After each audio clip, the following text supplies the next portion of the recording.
For you tithe mint and rue and herbs of all kinds, and neglect justice and the love of God. It is these you ought to have practiced without neglecting the others. Good morning, friends.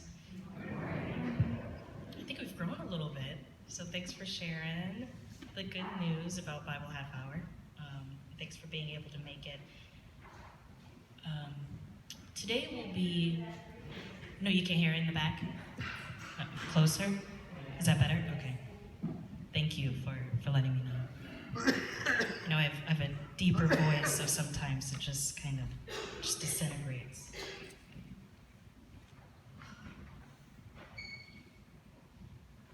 How about now? Is it too loud now? Okay, great. Good. So today will be I'm told that Wednesdays are the days of FGC rest. It's our Sabbath day. So today will be a more worshipful, restful space. I'm going to be asking some hard questions of us, and I want to invite us to sit in that discomfort. So there won't be a Q&A. There will be waiting worship afterwards. So I wanted to give you a heads up and give you time to run out now. Thank you for being brave. Thank you. So today's theme, we'll talk about the inner versus the outer. Something that came to me when I heard the theme of this year's gathering, Peace in Our Hearts, Justice in the World, is that there's this kind of this marcation between what goes on in my heart and what I do out in the world. And so we'll be talking a bit more about one of my favorite topics, hypocrisy, especially among the Religious Society of Friends, among a lot of the activist circles. Sometimes those are concentric circles. We operate in both of those realms. And so today I wanted to start with this longer passage. If you can't read it, that's okay. I'll read it to you in my best NPR voice. And it's from Luke chapter 11, verses 37 through 34. While he was speaking, a Pharisee invited him to dine with him. So he went in and took his place at the table. The Pharisee was amazed to see that he did not first wash before dinner. Then the Lord said to him, "Now you Pharisees clean the outside of the cup and of the dish, but inside you are full of greed and wickedness. You fools! Did not the one who made the outside make the inside also? So give for alms those things that are within, and see everything will be clean for you. But woe to you Pharisees, for you tithe mint and rue and herbs of all kinds, and neglect justice and the love of God. It is these you ought to have practiced without neglecting the others. Woe to you Pharisees, for you love to have the seat of honor in the synagogues and be greeted with respect in the marketplaces. Woe to you, for you are like unmarked graves, and people walk over them without realizing it." So this is a pretty intense passage from Jesus. Not super peaceful, depending on who you talk to. So when I read this, I did something called Lectio Divina. Does everybody know what Lectio Divina is? It's a spiritual, for those who don't, you don't have to raise your hand if you don't. I won't out you, but Lectio Divina is traditionally a monastic practice. And it's a way of really spending time with the Bible, not just as a literary book, but to really incorporate it into your way of living daily. And so there are 4 steps for Lectio Divina. The first one, Lectio, is to read. This is Latin, by the way, so Latin makes another appearance after Pax Romana. Just Latin all over the place. So Lectio means to read. Meditatio means to meditate. Oratio means to pray. And contemplatio means to contemplate. And I did that in reading this passage, and there were some bits of the passage that spoke to me more than others. And I've bolded them here. And I can imagine when I do Lectio Divina, by the way, it was a bit too fast there. If this is too much to remember, read, meditate, pray, contemplate. Another way that I've heard really incorporating scripture into your life, into your body, is to view it as lectio, as to bite. You take a bite of something. To meditatio is to chew it. Oratio means to savor, and contemplatio is to digest that food, to incorporate. So bite, chew, savor, think of like the best thing that you could possibly eat, and really spend time with that. So hopefully that's a bit helpful if Latin is just not your deal. And so when I spent time with this passage, something that stood out to me is the fact that this Pharisee invited Jesus for a meal in the first place, and then kind of calls him out for not washing his hands. And so I want to say that Jesus wasn't someone who just ate food without washing his hands necessarily. This is more about purity than anything else. Mint, rue, and herbs were fairly cheap in the old days, and antiquity, and so to offer that as repentance or as sacrifice is cheap. Is just cheap. It's doing the bare minimum, and so you do the bare minimum without having to really engage in justice or the love of God. And so Jesus says, yeah, you do, like, sure, if you want to do the bare minimum, you do the bare minimum, but also work in the justice of God, work in the mercy of God.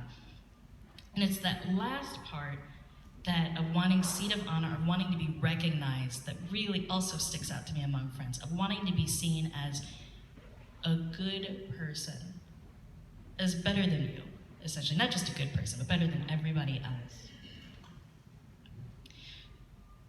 So this passage is in the context of two other passages. It's sandwiched between two other passages, which I can read to you right now. I didn't have the forethought to actually include all of the passages, but here's like the Cliff Notes version of those. And because we have time, we'll be spending time doing Lectio Divina on this. I'll just read the passages to you. They're not too long. If you want to take a nap now, you can, but you'll have to wake up soon. So the first section talks about light, which Quakers love to talk about, the light of the body. And here's Jesus speaking. No one, after lighting a lamp, puts it in the cellar, but on the lampstand, so that those who enter may see the light. Your eye is the lamp of your body. If your eye is healthy, your whole body is full of life. But if it is not healthy, your body is full of darkness. Therefore, consider whether the light in you is not darkness. If then your whole body is full of light, with no part of it in darkness, it will be as full of light as when a lamp gives you light with its rays. Then we go to the passages that we just talked about, and then after that passage, Jesus explicitly warns against hypocrisy. Meanwhile, when the crowd gathered by the thousands, so that they trampled on one another, he began to speak first to his disciples. Beware of the yeast of the Pharisees, that is, their hypocrisy. Nothing is covered up that will not be uncovered, and nothing secret that will not become known.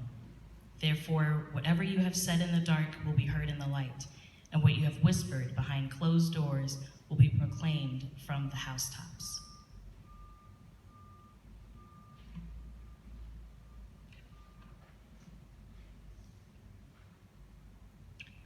This sounds a lot like the Quaker testimony of, drumroll please, integrity. Yeah, some of you got it already, so we're ahead of the game.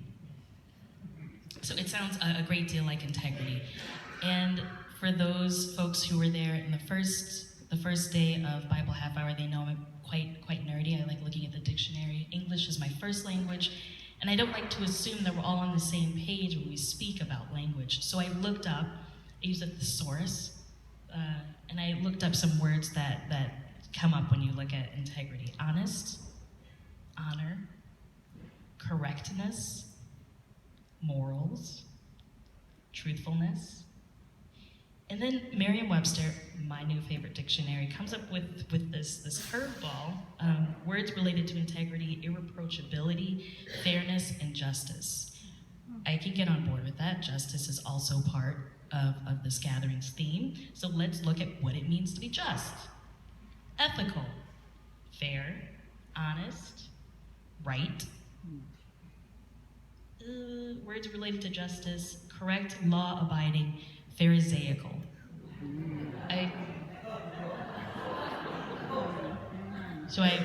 I needless to say, I wasn't really expecting any hint of Pharisee being part of just. So I realized that I never really put a slide in here about the Pharisees and antiquity. And I want to give Luke, one of my favorite parts about Luke is that he's ambivalent about lots of things. He's ambivalent about like Roman Empire, he's ambivalent about the different Jewish sects that are around, and he's certainly ambivalent about Pharisees. No other gospel except Luke does Jesus dine with Pharisees, and each time there's conflict that arises. So I will give him credit for that, for including this group that doesn't really like outsiders, doesn't really like people who are deemed unclean, and yet they keep inviting Jesus to these meals to kind of tear him down a little bit. And then Jesus comes back at like, you have no idea what you're talking about. And so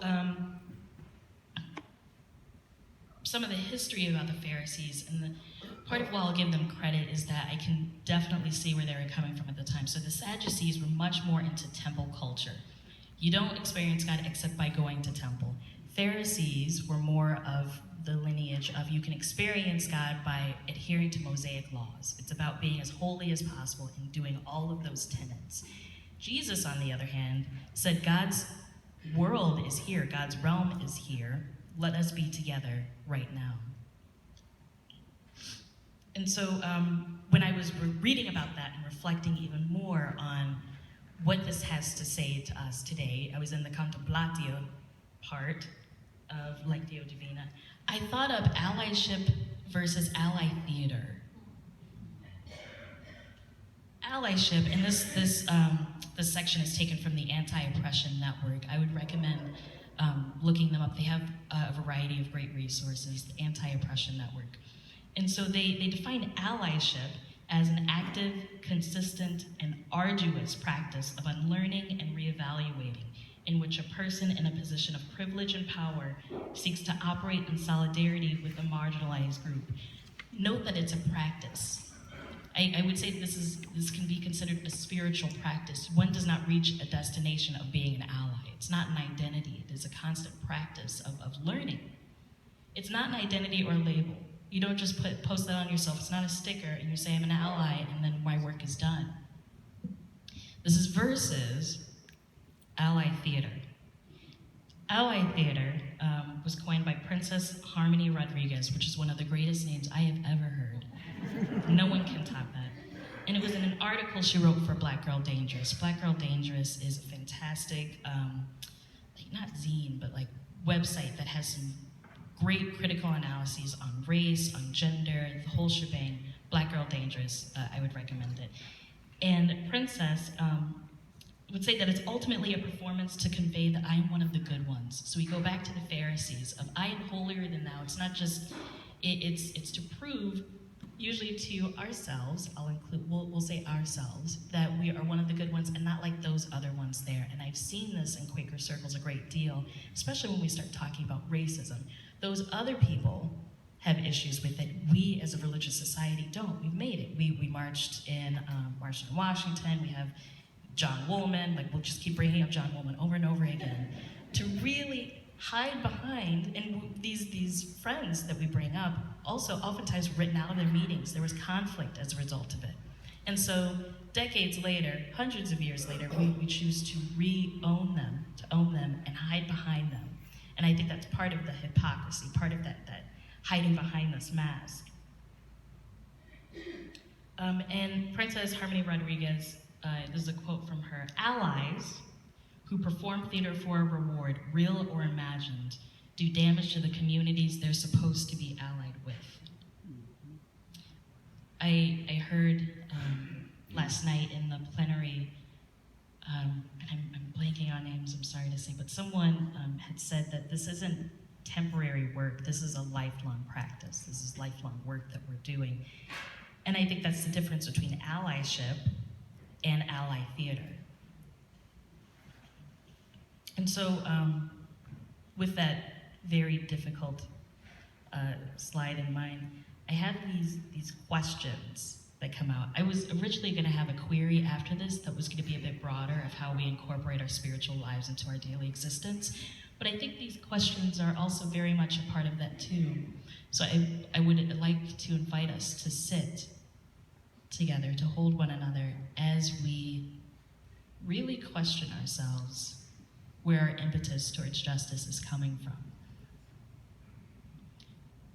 To what extent is my drive to ensure justice in the world more about keeping up appearances than about truly establishing justice? And in case that wasn't difficult enough for you, I threw another one there. Is my work in a justice movement a way to avoid my own complicity? So for the remainder of the time, I'd like us to worship together and to really do Lectio Divina together on these questions, to read them, to bite, chew, savor, and digest. So I will keep this up for the time being, and then I can see the clock already. I will let you know when we're done together.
He's African American.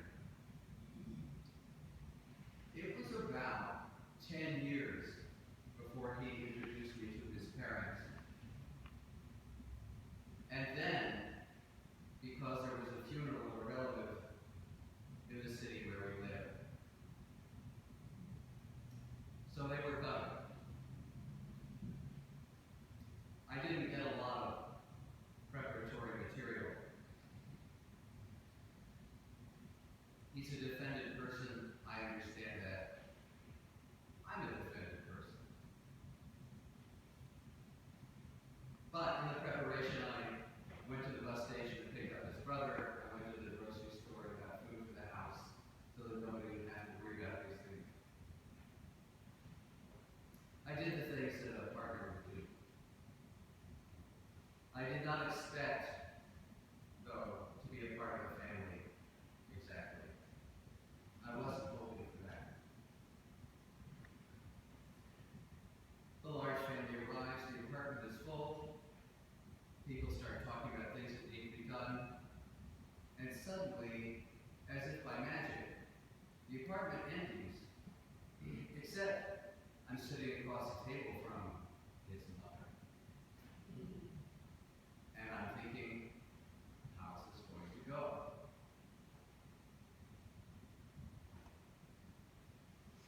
Suddenly there's a twinkle in her eye. She smiles. And she says, now Gregory could get very angry as a child. I know immediately what she means. She means, I love my son, but I know he can be a piece of work. And if you've been around for 10 years, I'm good with you. And for an hour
Friends, I want to say that we are at our time. It is now 8:30. Thank you so much. It is now 8:30. Thank you so much for being here today, and I hope to see you tomorrow.